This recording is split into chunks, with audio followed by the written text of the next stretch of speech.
பேசுன ரெக்கார்டு வச்சுக்கிறாருல சொன்னார்ல போட சொன்னாரு. நீ ஒரு ஆம்பளையா இருந்தா அதை போடுறான். நான் என்ன திட்டணும் பரவாயில்ல, பச்சை பச்சையா திட்டிருப்பான் உங்க அண்ணன் ரெண்டு பேரையும். ஏன்னா என்ன ஒரு பொம்பளைக்காக இந்த மாரி என்ன அசிங்கப்படுத்துறீங்களா? பச்சை பச்சையா திட்டினேன். திட்டிட்டு சொன்னேன், ஏய் நான் என்ன இவ்வளவு அசிங்கப்படுத்துறீங்க, நான் திருப்பி பாமகவுக்கு போனா உங்க அண்ணன் ரெண்டு பேரும் விழுப்புரத்துல நுழைய முடியாதான்னா. இதுதான் நான் பேசுனேன். இதை போய் நான் பாமக போறான்றான்ல. ஏய் ஒரு ஆம்பளையா இருந்தா டேய் சுரேஷ் பாபு அது ரெக்கார்டு நீ வச்சுக்கிறேன்னு எல்லா பத்திரிகைக்காரங்க முன்னாடி சொல்லிட்டல, நீ வச்சுக்கிறது உண்மைதான். ஃபுல்லா போடுறான் எடிட் பண்ணாம. நல்லா உங்க அண்ணனுங்கெல்லாம் காது குளிர கேட்கட்டும். இது எப்படி சொல்லலாம இருப்பா? ஒரு தன்மானம் உள்ளவன் இந்த மாதிரி அசிங்கப்படுத்துறானுங்க. அப்புறம் நான் பிரஸ் மீட் வைக்கிறேன். அந்த பாலாஜிலாம் கொடுக்குறாரு. பாலாஜி கிட்ட சொல்லி தான் பிரஸ் ரெடி பண்ணேன். சுந்தராஜ் கிட்ட சொன்னேன்.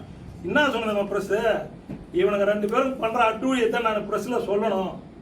சொல்லிட்டு நான் கட்சி விட்டு கூட வேலைக்கு போறேன். இன்னைக்கு சொன்னதான் அன்னைக்கு சொன்னேன். கட்சி விட நான் வேலைக்கு போறேன், இவங்க ரெண்டு பேரும் அநியாயம் பண்றானுங்க. இதை தான் நான் சொன்னேன்.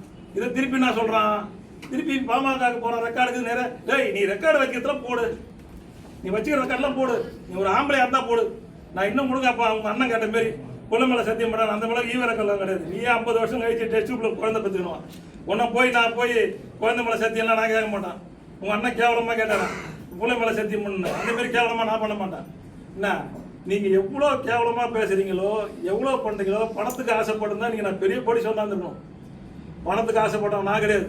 ஒரு சாதா காஜா எடுத்திருந்த காஜா பாய் உனக்கு இன்னைக்கு 100 கோடி ரூபாய்க்கு மேல சொத்து இருக்குது இந்த விழுப்புரத்துல. நீ ஒரு பினாமி வச்சுக்கிற உன் டிரைவரை, நீ வந்து எங்களை பேசுற கட்சிக்கார ரத்தத்தெல்லாம் உறிஞ்சினவன். நீ இங்க எல்லாம் சொல்லுவாங்க நிறைய பேர் எவ்வளவு பணம் யார் யார்ட்ட வாங்கினான், யார் யாரை ஏமாத்தினா. ஒவ்வொரு எலெக்ஷனுக்கும் பொன்முடிக்கிட்ட பணம் வாங்கினா. நீ இப்போ கூட வாங்கினீங்க நீங்க பணம். நாங்கள் அதெல்லாம் தேவையில்லாம எடுக்கக்கூடாது. எவ்வளோ நீ அநியாயம் பண்ண, ஓட்டுக்கு சரியா பணம் கொடுக்கல. இங்க நாங்கள் சொல்றது என்ன சொல்றோம், முஸ்லீம் கிறிஸ்தவர்களுக்கு மீதி 3 தொகுதியில் பணம் கொடுக்கல, மயிலம் தொகுதியில் மட்டும்தான் கொடுத்தாங்க, மீதி தொகுதியில் கொடுக்கல. இது எல்லாருக்கும் தெரியும். கொடுக்காம நீங்க தோக்குறீங்க. நீ எலெக்ஷன்ல நின்று நீங்க தோத்து போட்டு உங்க சிவசண்முகத்தால தோத்து போட்டு தலைமையை கொடுத்தன்னு சொல்றீங்க, வேட்பாளரை கூட்டு கேட்கலன்றீங்க. நீங்க தான் ரிசைன் பண்ணிட்டு போயிட்டீங்க. எங்களுக்கு இந்த தலைமை தேவையில்லைன்ட்டு போறீங்க. எப்படி உங்களை கூப்பிடுறது? அப்படி நான் முருகனுக்கு ஃபோன் பண்ணி கூப்பிட்டேன். நான் 24ஆம் தேதி போகும்போது அவர் நான் வரல, நான் நடுநிலையா இருக்கிறேன். முருகன் என்ன சொன்னாருன்றதையும் சொல்லுவாங்க. முருகன் கிட்ட 7 கோடி ரூபாய் பணத்தை வாங்கிங்க, அதுல 1 கோடி ரூபாய் ஒரு ஒட்டி சில அடிச்சுட்டாரு. வாங்கின்னு அந்த மீதி 1 கோடி ரூபாய் எட்டு வந்து கொடுத்தாதான் மிரட்டி ஒரு இடத்துல கடன் வாங்கி கொடுத்தலாம் ஒருத்தர் இருக்காரு. எல்லாமே இருக்காரு. நீ கேட்கல எங்க அவர் சொல்லுவாரு. அதே மாதிரி கோல்னூர் ஓட்டத்துல எங்க பணம் வாங்கி ஏமாத்துறீங்க எல்லாம் தெரியும். திண்டிவனத்துல நீங்க என்ன டைப் வச்சீங்கன்னு தெரியும். மயிலம் தொகுதியில் உங்களுக்கு யார் வேலை செய்யணும்ன்றத டைப் வச்சுட்டு அதுக்காக திண்டிவனம் தொகுதியை பறி கொடுத்தீங்க. மயிலம் தொகுதியில் சிவி சண்முகம் ஜெயிக்கணும்ன்றதால திண்டிவனம் தொகுதியில் நின்ன கட்சியோட டைப் வச்சுக்கிங்க. திண்டிவனம் தொகுதியை வேணும்னே அதை எதுவும் வேலை செய்யாம அங்க இருக்கிற யார் டவுன்ல யாருக்கும் எதுவும் கொடுக்காம மயிலம் தொகுதியில் நீங்க ஜெயிக்கணும்ன்றதால அந்த கட்சிக்கு நீங்க அங்கே செஞ்சுட்டு இங்க மாத்தி செஞ்சீங்க. இது மாதிரி உங்க வரலாறுலாம் சொன்னா எவ்வளவு சொல்லலாம். நீங்க செஞ்சாரு மதிமுக நிற்கும் போது, திண்டிவன ராமமூர்த்தி நீங்க அதிமுக நிற்கும் போது நீங்க எல்லாருக்கும் கூட்டு பணம், நகர நிர்வாகிகள் திண்டிவனத்தில் கூட்டு பணம் கொடுத்து மாத்தி வேலை செய்ய சொன்னீங்க. கட்சிக்கு விசுவாசமே இல்லாம நான் ஆரம்பத்துல இருந்து இருந்தேன், அப்ப இருந்து இருந்தேன்னா இருந்து என்னடா புண்ணியா சொல்லு. நீ என்ன பண்ணிக்கிற? போன உள்ளாட்சி தேர்தலில் கூட விழுப்புரத்தில் என்ன நடந்ததுன்னு உங்களுக்கு நல்லா தெரியும். நான் உள்ள போனேன்னா அவ்வளவு கவுன்சிலரையும் ஜெயிச்சிருக்க மாட்டாங்க. அறிவிக்கவே இல்லை. நீங்க ரிப்போர்ட் எல்லாம் உள்ள இருந்தீங்க. நான் தான் தகராறு பண்ணேன். தகராறு பண்ணி அதுக்கு என்ன திரும்ப சிவி சண்முகம் சொல்ல, நீ ஏன் போறேன்னு என்ன கேட்டார். நான் காண ஒன்றியத்துக்கு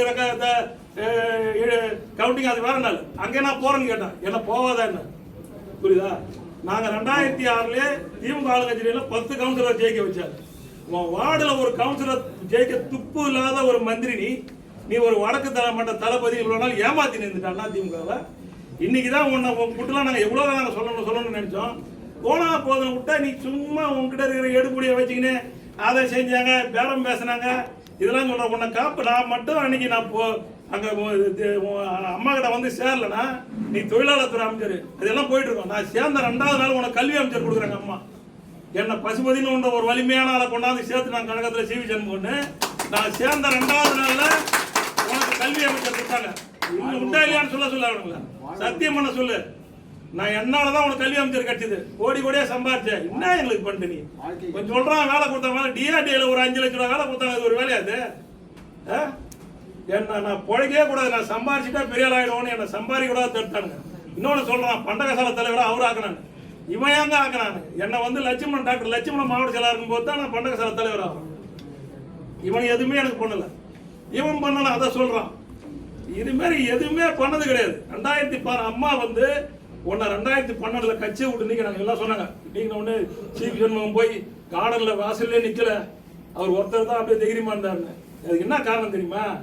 அம்மா 2012 கட்சியை விட்டு நிற்கும் போது சிவி சண்முகம் சொன்னாங்க, ஏய் நீ மட்டும் என் கண்ணுல திருப்பி பட்ட செத்த உயிர் இருக்காது. அதுக்கு பயந்துன்னு தான் இருந்தாலும் போகவே இல்லை. 2016 வைத்திலிங்கத்தால பழப்பு, வைத்திலிங்கம் தான் அவருக்கு எம்எல்ஏ சீட் கொடுத்தாரு. அம்மா கிட்ட என்னென்னமோ பேசி இதை வைத்திலிங்கம் காலிலே வந்தானே உனக்கு அனந்த ரெண்டு பேரும் வைத்திலிங்கத்தால எம்எல்ஏ ஆன. அதுக்கப்புறம் நம்மள புரட்சி தமிழர் எடப்பாடியார் தான் உனக்கு வந்து மாவட்ட செயலாளர் பதவி கொடுத்தாரு, கொடுத்து உனக்கு கனிம வளத்துறை அமைச்சராக. அதுக்கெல்லாம் நன்றி இல்லாத நீ இன்னைக்கு பழிய போடுற. நீ ஒருத்தன் பேட்டி கொடுக்கும்போது சொல்றான் கண்டமங்கலத்துல பாண்டியில ரூம் போட்டு வச்சாங்க. நீங்க போய் இப்ப விசாரிங்க. பாண்டியில ரூம் போட்டது சிவி ராதாகிருஷ்ணன், சிவி சண்முகம் தான் பாண்டியில ரூம் போட்டு எம்எல்ஏங்களை கடத்தின்னு வந்து வச்சது, தாவேக்காக்கு கூட்டுன்னு போட்டு. அவன் என்ன சொல்றான், எடப்பாடியார் தான் அங்க கூட அந்த ரூம் போட்டு தங்க வச்சாருன்றான். அங்க ரூம் போடுறது சிவி சண்முகம்.